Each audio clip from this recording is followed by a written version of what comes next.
Hi, this is Al Perkins, and you're listening to Retrospectives with John Broughton on Casey Radio 97.7 FM. Just to begin with, there was a recent CD release of yours called Snapshots. Yes. Which had a recording of you taken from a television broadcast when you were just 11, is that right? That's correct, uh-huh. Do you still remember that broadcast, and what were your ambitions back then? Back then, I was just eager to learn, and I had taken that trip out to see my music teacher since he had departed West Texas. And it was a very exciting trip for me, as you might imagine, a long distance by myself. But back then, you know, it was trustworthy to put a child on a bus and expect they would get there just in good shape, you know. But I really did not know exactly what was going to happen when I went out for a visit. But they took me around to several different shows and ended up putting me on that little TV show. I do remember the show in pretty good detail, and they were all very congenial, and it was a very big surprise to me that they had the foresight to turn on one of the acetate lathes, you know, to record that live to disc and hand that to me. So it's another miracle that it got home in one piece without melting or something. You know? Yeah, for sure. Looking back, what do you think it was that first attracted you to the musical instruments that you've become synonymous with? Well, the first instrument that I began playing was the Hawaiian steel guitar, and that was a result of a door-to-door salesman in West Texas asking my family if there was anyone there interested in Hawaiian music and to play the steel guitar. Back then, there was a live show that was broadcast, I assume, by telephone line from Hawaii called Hawaii Calls. It came on on Sunday evenings about 6 or 7 o'clock, as I recall, maybe a little later. And my family listened to that, and I wasn't aware of the sounds of the steel guitar particularly, you know. But my dad cross-examined me and said, you know, would you like to learn how to play the steel guitar? And I had to ask him what it was, and he said, well, you hear it on the Louisiana Hayride at times, and you hear it on the recordings, you know, on the radio. So I said, well, I'll give it a whirl, you know. So that's how I got started, and I was in a group class with about 20 or 25 other students, and we all had rented acoustic guitars that had raised bridges, you know, on them so you could slide the bar across it. And he would give us the lessons in tablature form, and we would be expected to come back and play that together, you know, as a group. Somehow or other, he noticed I wasn't reading the music, that I was maybe perhaps ad-libbing a little bit, taking liberties with it. So he asked me to stay after class one day and asked if my dad would stay with me, and thought I was in big trouble. And instead, he told my dad, said, I feel like I could teach him quicker by ear than by note or tablature.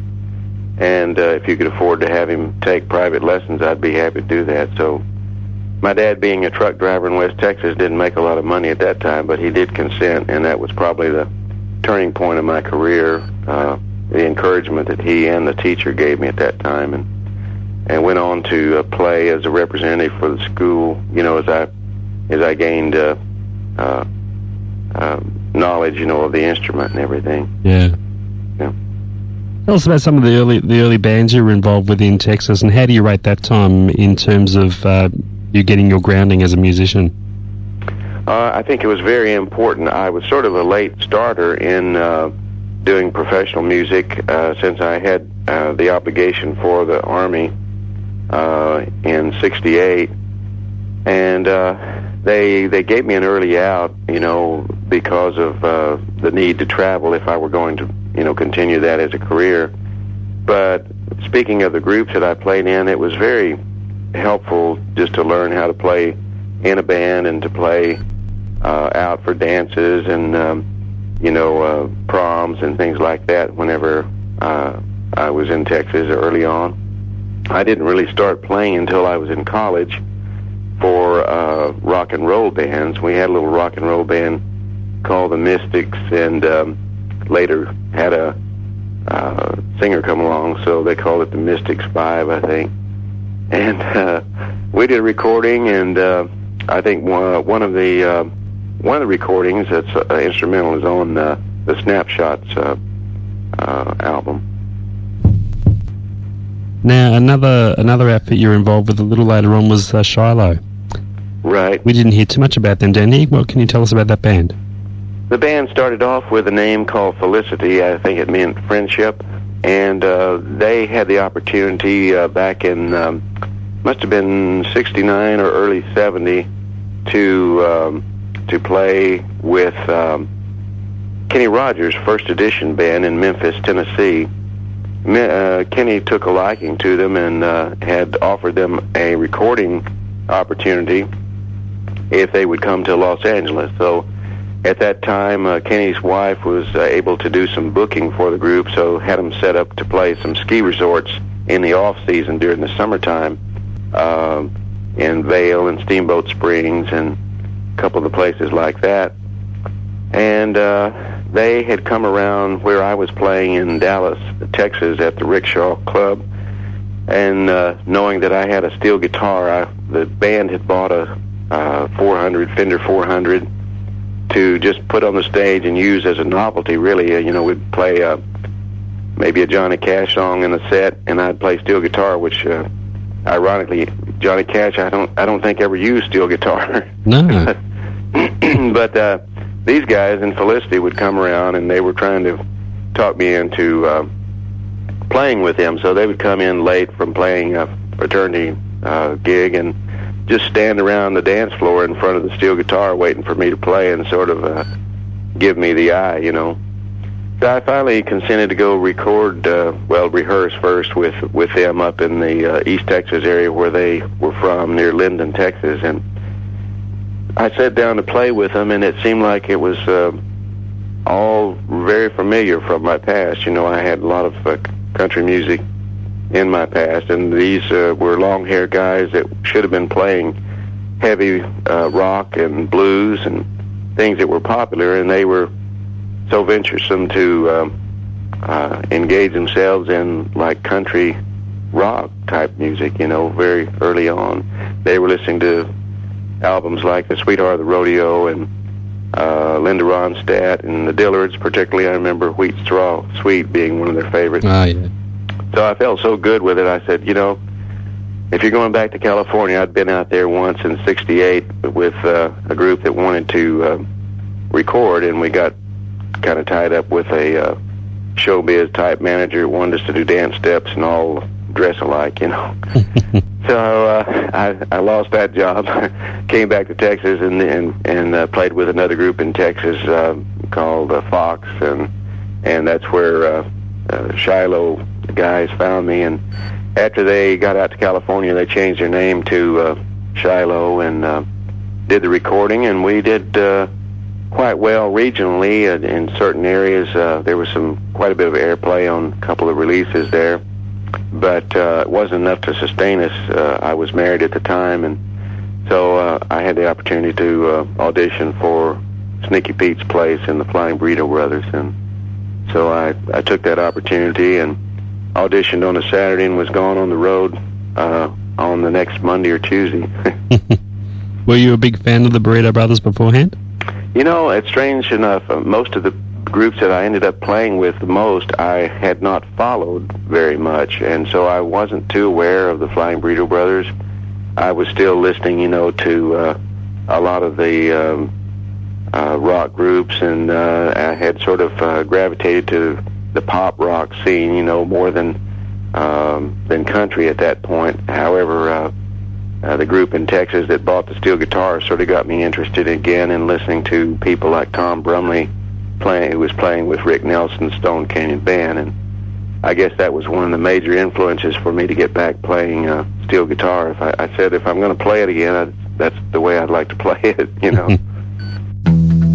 It must have been exciting to be around at the time that Californian country rock scene was starting to emerge, to be part of an emerging new music form. Did you feel that sort of coming on at the time? We just knew it was at a very exciting time. We were just kind of sort of off the farm, as it were, and headed out to California and seeing all the colorful people and the colorful music, and there seemed to be just a new revival in creativity, and we were just happy to be a part of it and just kind of doing what we did and seeing if it would fit, and we ended up playing a lot of the places, the Ice House, I think we played in Pasadena, and Ash Grove in L.A., and also the Troubadour in L.A., and sometimes we'd play for nothing, just to be seen. But we didn't really realize, that this was going to be an emerging music style so strongly. Of course, John Einerson, the Canadian writer, had a nice book come out a year or so ago called Desperados that sort of outlines the roots and how they merged and how they grew. It did a very good job. I think there's another, I think his name is Peter Doggett in England, who's done one called Are You Ready for the Country, who traced it all the way back into the folk era and how people came out of that into the country rock movement. Now, soon I teamed up with Stephen Still's outfit, Manassas, which was a short-lived group, but it did put out some wonderful material. Did it disappoint you at the time that the band didn't continue on? It did. In fact, I was happy to continue on with the Flying Burrito Brothers.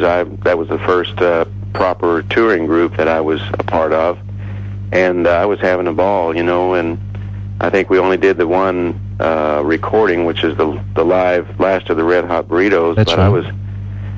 We met Stephen on one of the tours. I think it was probably during the time we were recording up in the East. We recorded at 3 different universities, as I recall. And he invited us to come down. He had this concept album going and wanted us to be a part of it.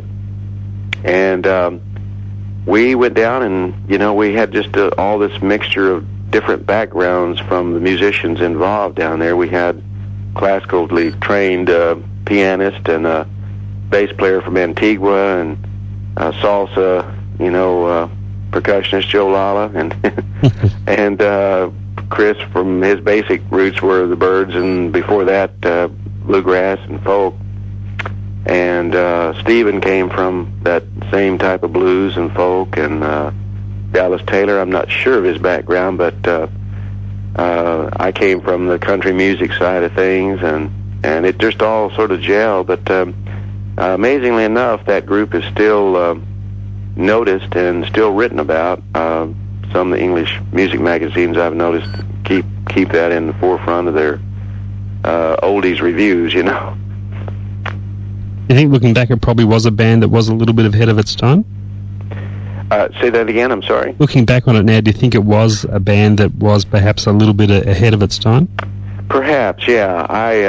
I received a comment second hand from Stephen not long ago from his daughter, sending a word, says, it sounds like a lot of people are doing what we were doing, or trying to do that, now. Yeah.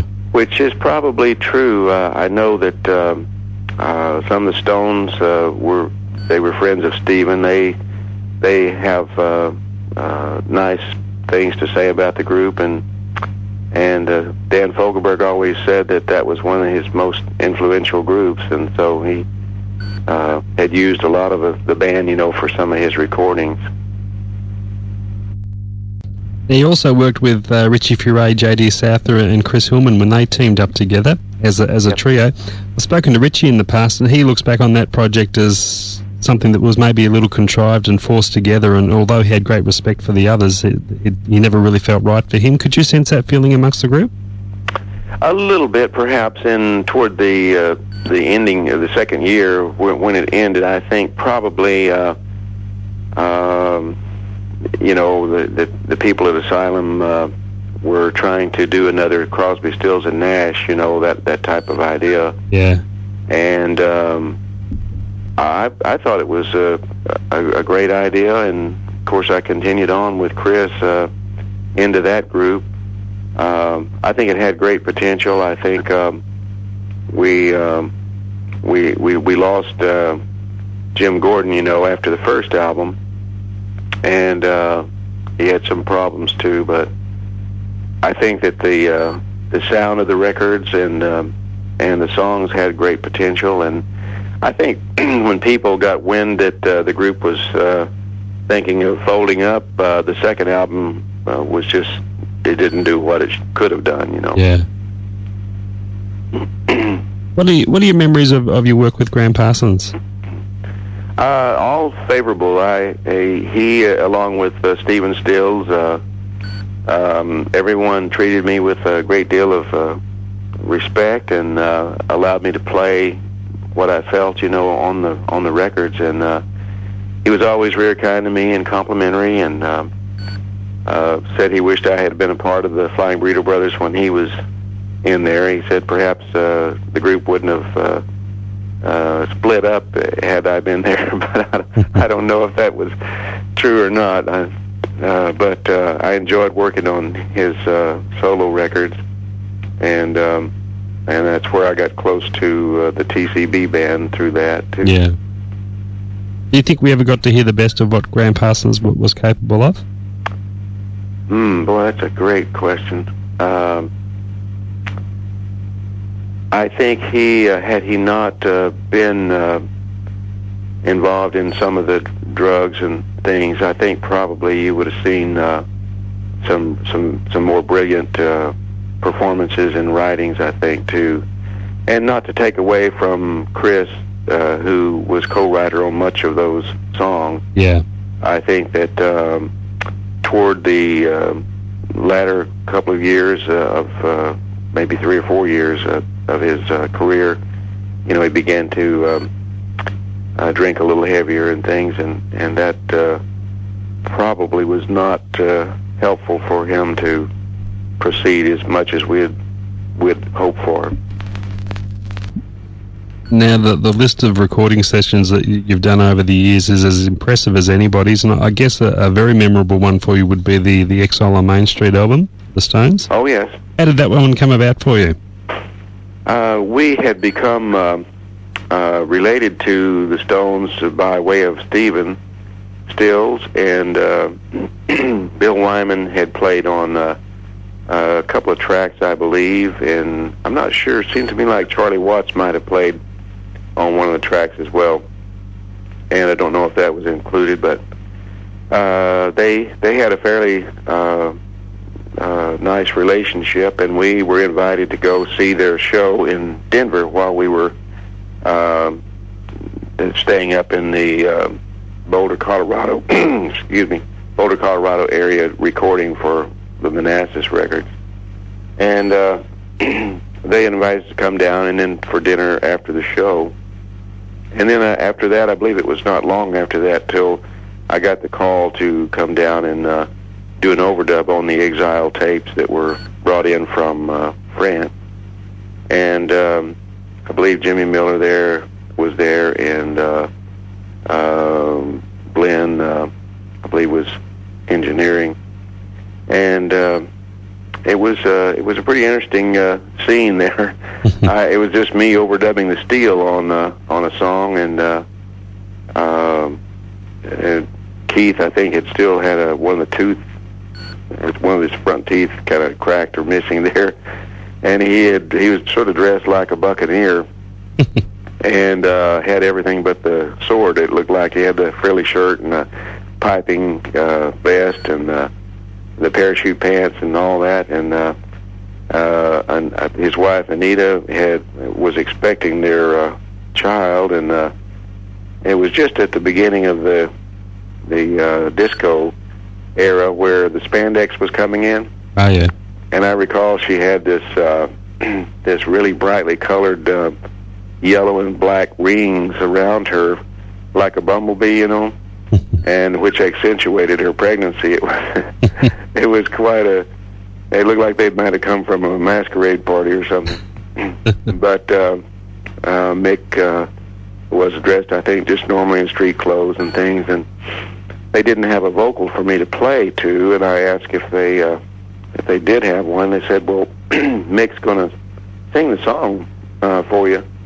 And I thought, well, I'll just wait till they get in the studio and out there and just sing it. I've got plenty of time and wasn't in any hurry.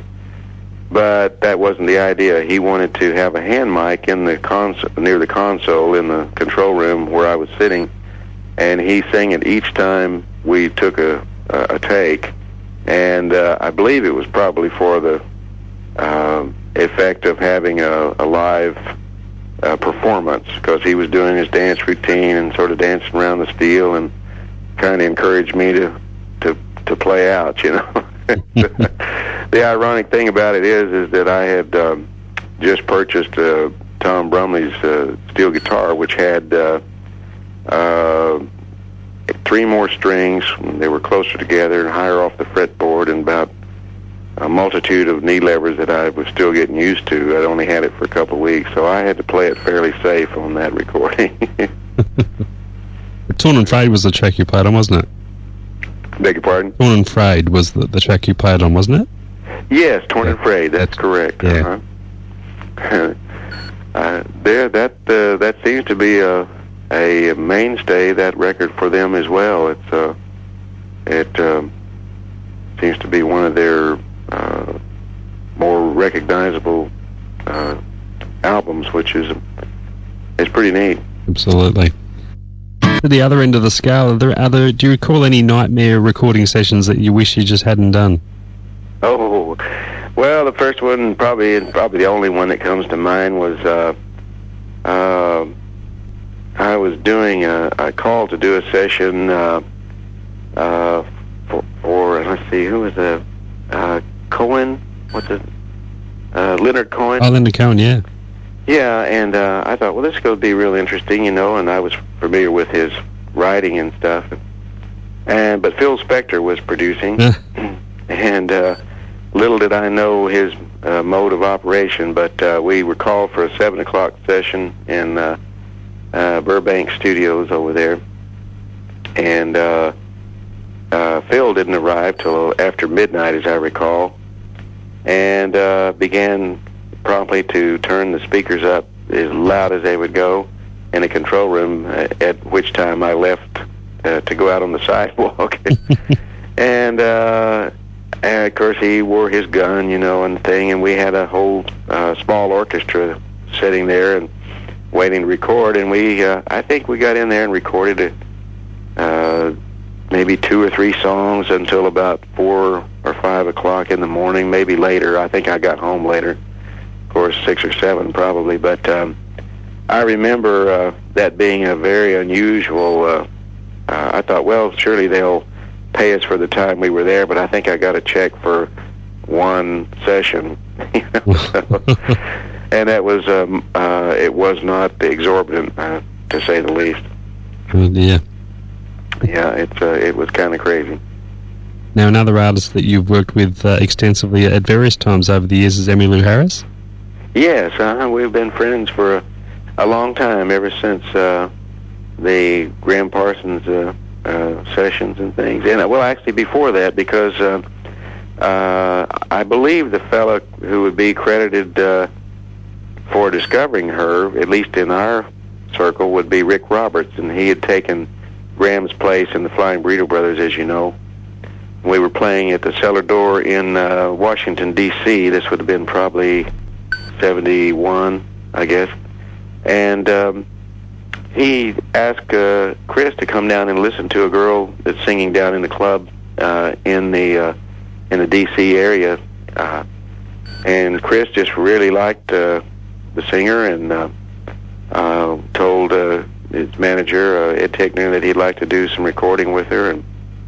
And while that never did come to pass, we did have Emmy come up and sing with us at the very first public performance of Manassas, which we did at the Cellar Door.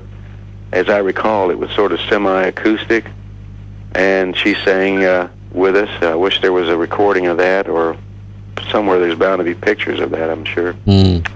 But, of course, later on, Chris, was heavily involved with Manassas, and then on into Souther Hillman Furay, and sort of that's where Graham, sharing the same manager, took the cue, and they went in with him, and recorded. And of course, you worked with her again in more recent years with the Nash Ramblers. Yes, she had called a couple of times for me to play with the Hot Band, and I was never able to pry myself from whatever other project or group I was involved with. But when I moved to Tennessee in, I believe that was 89 or so, she invited me to come over to a Christmas party at her house, and she had invited Sam Bush too, and we had talked about this group idea that she had, and so we went into trying to find some other members, and we lasted for about 6 seasons, which would have been 5 years, I guess, and it was very enjoyable. It was a good group and very talented players, and still remain so. Now, we talked about it briefly at the beginning of our interview, your recent release, Snapshots. It must have been a real satisfying piece of work to put together, collating a lot of historical material. How do you go about tackling a project like that? Say the last part again, I'm sorry. How did you go about putting together that project? Yes, it started out with just the fact that I've never had time to really go into the studio and plan out a proper recording, so I got to thinking about, I really think that there's some of the more obscure representations of my music that would be of interest to people. And so I began looking through my collection and trying to find out what would work and what would not cost a lot for licensing and that type of thing. So I began to ask some of the artists if it would be all right to use some of those things, and everyone seemed to be amiable toward that. And so it was a little easier way for me actually to come out with some type of recording of which I've been asked about, many times when I'm traveling. And the lady who did the artwork was very talented and very eager to make a lot of the pictures, put up the collages together and things. It's full of little pictures, on a CD. You can't make them too big, of course. But, and the storyline goes along with the sort of the chronology of my career from a more obscure vantage point. And I think there's some very interesting and very much of a variety as I could possibly get. Some from the rock part, early on, and some of the bluegrass, and some of the country, and some of the rock and country rock thing. And since then, I have attempted to do, I'm not sure you're aware of triple play. Oh, yes. Yeah, and I've done that sort of in my home studio, which was another easy way to try to get some things down that were in my head and reproduce some of the favorite songs that I liked. And there's a couple of live cuts that we put on there as well that I thought came out pretty nice. And that's when I've been out, that's been pretty popular too. It's I don't have it on a label per se. It's available through my website and alperkinsmusic.com. I believe you also have your sons playing with you on that yes, I almost was not able to get my youngest son to bring his drum kit over and play. I finally talked him into it and made arrangements for him to come over, and so we did a little little jam together, and it's far from perfect, but it's I think it's quite fun, It's quite staggering to think that this is your first, solo release of all your own material, considering the length of time you've been in the business. Is a solo record something you've never had a great yearning to do, or has it purely just been a time factor? I think it's been both, a little of both. I just never considered myself as a singer, or a writer per se. I've been around such great ones, I just kind of thought, well, not much for me to do, not much more for me to say, you know. But I found it quite rewarding, and I have written some instrumentals in the past, and tried to co-write with a few people at times, but nothing really as a mainstream objectivity, or you know, on music. But it's really been fun, and just kind of putting this thing together. And maybe I'll venture and do another one here pretty soon. That'd be great. And what's keeping you busy these days, Al? Well, I've been doing some outings, and I've been doing recordings, as I usually do here in Nashville. Been quite busy this last month and a half or so since I returned from Europe. I went over with a couple of the Maverick members, Maverick band members, and we were backing Kevin Montgomery, who's the son of Bob Montgomery, who used to play with as a duo with Buddy Holly, and then later became director of A&R at CBS in Nashville. And his son is quite talented, and we've been trying to support him whenever we have the time and can do that. But he's got quite a following going for him in the UK and in parts of the mainland over there. And he's made one trip that I know of to Australia. I believe that he's got a video, if I'm not mistaken. I think there's a video that's getting airplay in Australia at this moment from his 2:30 a.m. Album. His name is Kevin Montgomery. Okay. And so you might be able to hear us playing behind him on the video. I don't know if there's distribution for his 2:30 a.m. record there, but it's quite nice. And I've always played every once in a while with Chris Hillman. Mm-hmm. And Herb Peterson. We've done some acoustic things in this last year overseas and both here. Also, I've contributed some time for Michael Martin Murphey. Of course, yep. Western singer, and he's got a new record coming out too. I don't know what the distribution factor is on it, but it's a wonderful album as well. It'll be called Storm Over the Rangeland, and I played on that as well, and some great musicians and some great songs on it. And beyond that, that's about all I'm doing live. I am going out with Mason Prophet, which is a renewed group, reformed group that was out of the 70s when they were very popular at the time the Eagles were playing in the Midwest. And Terry Talbot, one of the Talbot brothers, is singing, and we're going out actually for about 10 days day after tomorrow. And we have a new recording for them too, and as is usual, you have to find some distribution for that to go worldwide, but it's also available. I believe they're going to make it available on the Mason Prophet website too. So that's kind of what I've been doing. Just I worked on the Julie Roberts record last year, and working on some more projects this year. So you never know when they'll surface or make the world scene. But there's a lot of good music here that's never been heard. Well, you're certainly still in great demand, and that's great to see. Well, thank you. Yes, I'm really thankful for that. I really enjoy working and meeting different people and playing all kinds of music. They've got me on everything from alternative to sort of long hair pop, you know. It'd be great to see you down in Australia. I think you were here with Mike Nesmith, weren't you? Yeah. That was a while back, but that was a very pleasurable tour, and came out of there with a little recording too. And I think we recorded, let's see, I know it was in, I believe it was in Melbourne, I'm not sure. It was at the Palais, yeah. Yeah, the Palais. Yeah.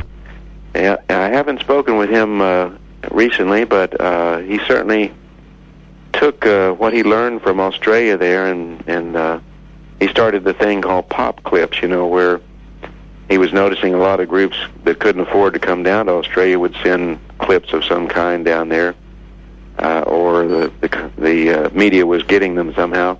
Mm-hmm. He took that to Coca-Cola and sold the idea, and it became MTV, as I understand. That's right. So he's done nicely. Yes, he has done very nicely. Yes, I'd say so. Certainly has. Well, thanks so much for your time. It's been a real pleasure to catch up with you, and thanks for catching up with us at a very early hour for you over there. Oh, that's fine. I'm glad I could verbalize things with this throat thing. It worked out okay, I think. You're sounding fine. Well, thank you so much, John. Pleasure meeting you, too, and best to all the folks down in Australia, and hope to be down there. I'm playing an Australian steel guitar, I might add, which is the world's best guitar. It's a Anapeg made by a gentleman there in Brisbane, Noel Anstead, and his wife, Shirley. They're a great couple, and they've hosted some of the country music and steel guitar music, I should say, in the north of, in the Queensland area, you know. That's nice to know you're taking a piece of Australia with you on the road every time. It's certainly with me, and I record with it, and it can be heard all over the place. Fantastic, Al. Thanks again for your time. Okay, thank you, John. All the best to you. I hope to see you soon. Bye-bye. Yes, bye-bye.